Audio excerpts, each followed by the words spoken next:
नदी के किनारे बसा एक गांव था जिसका नाम कुशीनगर था। ये गांव भले ही नदी के किनारे बसा हुआ था, लेकिन अब वह नदी पूरी तरह सूख चुकी थी। चूंकि मई का महीना आ चुका था, इस बार भयंकर गर्मी पड़ रही थी। तेज और झुलसाने वाली गर्मी ने हर दिशा में अपना असर दिखा दिया था। चारों ओर सन्नाटा पसरा हुआ था।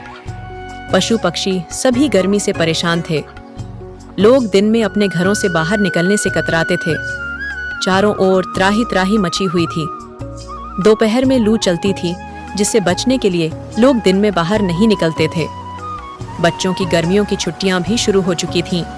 इसी गांव में शिवनाथ नामक एक व्यक्ति रहता था। उसका एक छोटा सा खेत गांव से लगभग 10 मील दूर था। वह प्रतिदिन सुबह सवेरे खेत के लिए निकल जाता और शाम को थका हारा लौटता। एक दिन जब वह सुबह खेत पर जा रहा था, उसकी पत्नी बिंदिया पूजा कर रही थी। बिंदिया मां बनने वाली थी। बिंदिया सुनो, मैं खेत पर जा रहा हूँ। आज मेरे लिए खाना बांध देना, और हाँ, थोड़ा ही रखना, साथ में पानी भी रख देना। आजकल इतनी गर्मी पड़ रही है कि प्यास के मारे गला सूखने लगता है। तुम भी आराम से खाना खा लेना और थोड़ा विश्राम कर लेना। हाँ जी, आप बस 2 मिनट रुकिए, मैं आपके लिए खाना लेकर आती हूँ। ठीक है बिंदिया। शिवनाथ थोड़ी देर बाहर देखता है और सोचता है, हे भगवान, इतनी गर्मी अब से ही क्यों पड़ने लगी? थोड़ा तो रहम कर, हम गरीबों पर कुछ तो दया कर। शिवनाथ यह सोच ही रहा था कि तभी बिंदिया हाथ में टिफिन का थैला लेकर आ गई। यह लीजिए आपके लिए खाना। थोड़ा सा छाछ भी रखा है, आपके गले को ठंडक देगा। समय से पहले खा लेना, नहीं तो गर्मी में खराब हो जाएगा। हाँ बिंदिया, मैं खा लूंगा। खेत के आसपास दूर दूर तक पेड़ नहीं हैं। बहुत मुश्किल होती है वहां। हाँ जी, आप बिल्कुल सही कह रहे हैं। मैं तो किसानों को धन्य मानती हूँ जो धूप में तप कर दिन रात मेहनत करते हैं, और लोग खाने की बर्बादी करते समय एक बार भी नहीं सोचते। अरे भाग्यवान, अब ज्यादा मत सोचो। अगर मैं अभी नहीं गया तो देर हो जाएगी और लौटते वक्त भी अंधेरा हो जाएगा। हाँ ठीक है, आप लौटते समय थोड़ा सा राशन भी लेते आना। भगवान की कसम, अभी मेरे पास ज्यादा पैसे नहीं हैं। 1-2 दिन रुको, उसके बाद ले आऊंगा। पर अभी हमारे घर में आटा, दाल, चावल कुछ भी नहीं बचा है। ठीक है भाग्यवान, तुम चिंता मत करो, मैं कुछ देखता हूँ। अभी निकलता हूँ, तुम अपना ख्याल रखना। इतना कहकर शिवनाथ घर से निकल गया। शिवनाथ खेत पर पहुंच चुका था। सूरज धीरे धीरे और तेज होता जा रहा था। खेत में न तो पेड़ थे, न ही कोई छांव। गर्मी ऐसी कि मिट्टी से भाप उठ रही थी। वह चुपचाप अपने औजार उठाकर काम में लग गया। थोड़ी देर बाद उसने आसमान की ओर देखा। वहां सिर्फ धूप थी, कठोर और बेरहम। काम करते करते दोपहर हो चुकी थी। उसने एक पेड़ की सूखी परछाई खोजने की कोशिश की, लेकिन उसे कुछ भी राहत देने वाला नहीं मिला। थका मादा शिवनाथ बैठ गया और अपने टिफिन से खाना निकालने लगा। बिंदिया का दिया छाछ उसने पहले पिया। गर्म होने के बावजूद उसमें एक अपनापन था। खाना भी धीरे धीरे खा लिया, लेकिन मन कहीं और भटक रहा था। घर पर राशन नहीं है। बिंदिया मां बनने वाली है। ऐसे समय में उसका ख्याल रखना और भी जरूरी है। उसे चिंता सता रही थी। खेत से जो थोड़ी बहुत कमाई होती थी, वह अब पूरी तरह सूख चुकी जमीन के भरोसे थी। बारिश के आने की कोई उम्मीद भी नहीं थी। शिवनाथ ने खाना खाने के बाद तुरंत ही काम करना शुरू कर दिया। काम करते करते अचानक उसे चक्कर आ गया और वह वहीं गिर पड़ा। उसे गिरते देख पास के खेतों में काम कर रहे लोग भी दौड़ पड़े।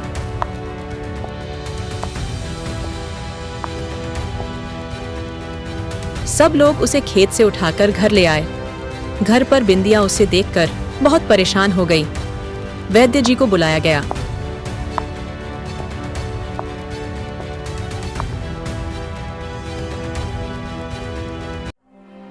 देखो बहू, शिवनाथ गर्मी की वजह से बहुत परेशान है। उसके शरीर में पानी की कमी हो गई है, इसलिए वह आज बेहोश हुआ। उसका ध्यान रखना। वैद्य जी, आज शिवनाथ धूप और गर्मी की वजह से गिरा है, कल कोई और गिरेगा।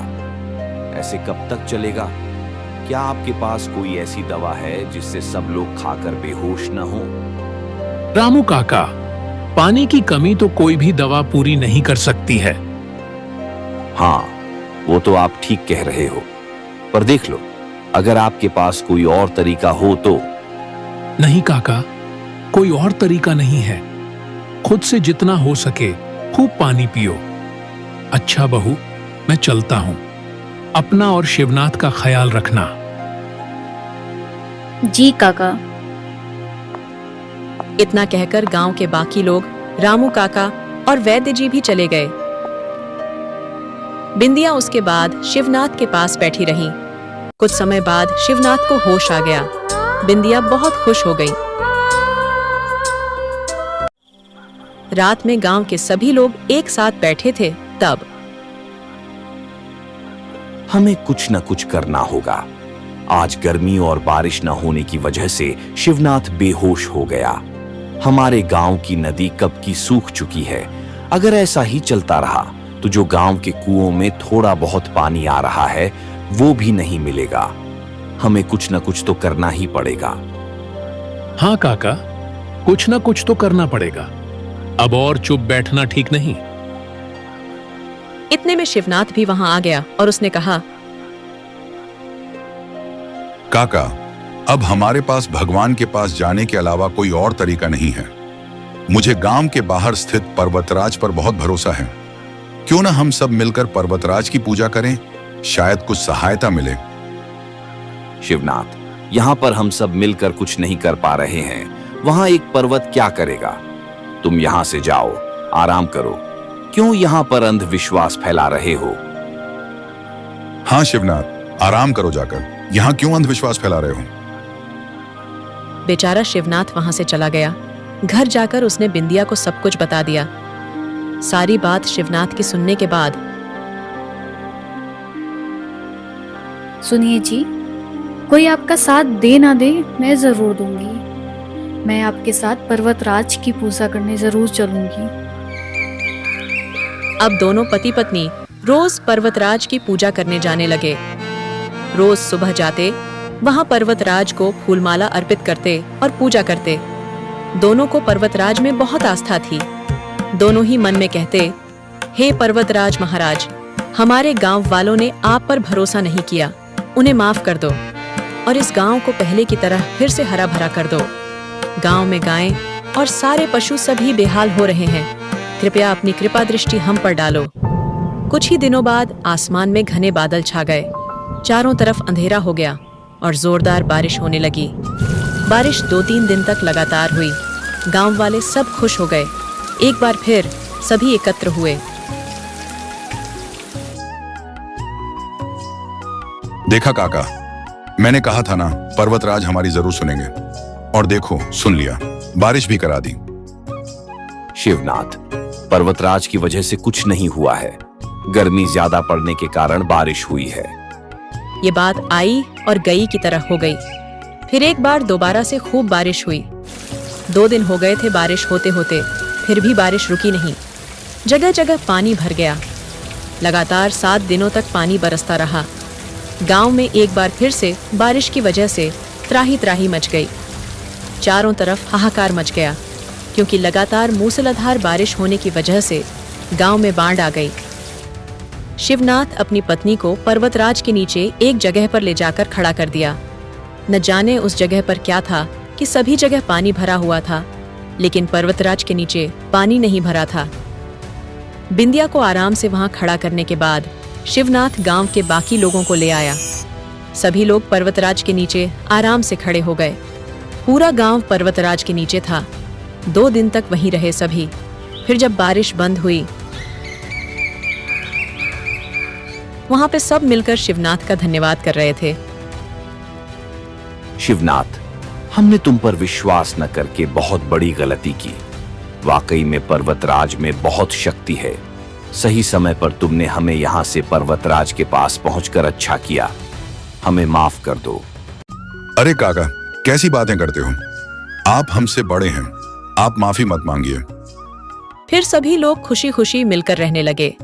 तो दोस्तों, इस कहानी से हमें यह शिक्षा मिलती है कि हमें पर्वत और पहाड़ों को नहीं काटना चाहिए। जो हम लोग पर्वत को काटकर इमारतें बना रहे हैं, कहीं न कहीं हम अपनी प्राकृतिक सुंदरता को नष्ट कर रहे हैं। कृपया आप लोग इस कहानी को ज्यादा से ज्यादा लोगों से साझा करें, जिससे कि अभी जो पहाड़ बच रहे हैं वो बच जाएं। आपको हमारी यह कहानी कैसी लगी, कृपया हमें बताएं। और आप लोग किस विषय पर कहानी सुनना चाहेंगे, हमें जरूर बताएं। दोस्तों, हम 1000 सब्सक्राइबर के बहुत करीब हैं। आप सबके समर्थन से हम जल्द ही इस लक्ष्य को पार कर लेंगे। कृपया हमारे साथ जुड़ें और हमें इस सफर में आपका प्यार और समर्थन दें।